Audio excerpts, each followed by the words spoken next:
zaradi enega udarca v čeljust ponavadi pač človek ne umre. Zato je to obdukcijsko poročilo še toliko bolj pomembno in mesec in pol po tej smrti, da obdukcijskega poročila ni, je nenavadno. Predstojnik Inštituta za sodno medicino Tomaž Zupanc nam je popoldne pojasnil.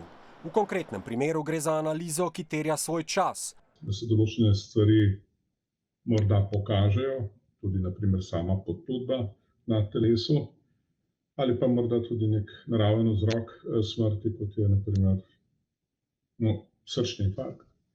Zaradi tega so pač v obravnavi oziroma je v obravnavi del telesa, ki zahteva specifično obravnavo, ta pa ni krajša od 3 mesecev.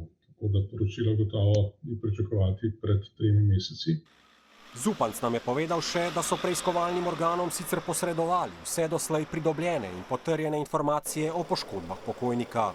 Vendar poškodbe, ki bi se lahko odrazile tudi na mehkejših tkivih, pa seveda zahtevajo določen čas same priprave, ker je pa za izjemno občutljivo zadevo, pa seveda je pravilno, da vse postopke speljemo optimalno in do konca ne podležemo nekemu zunanjemu pritisku, tudi na koncu ne medijskemu pritisku in da potem podamo korektno poročilo.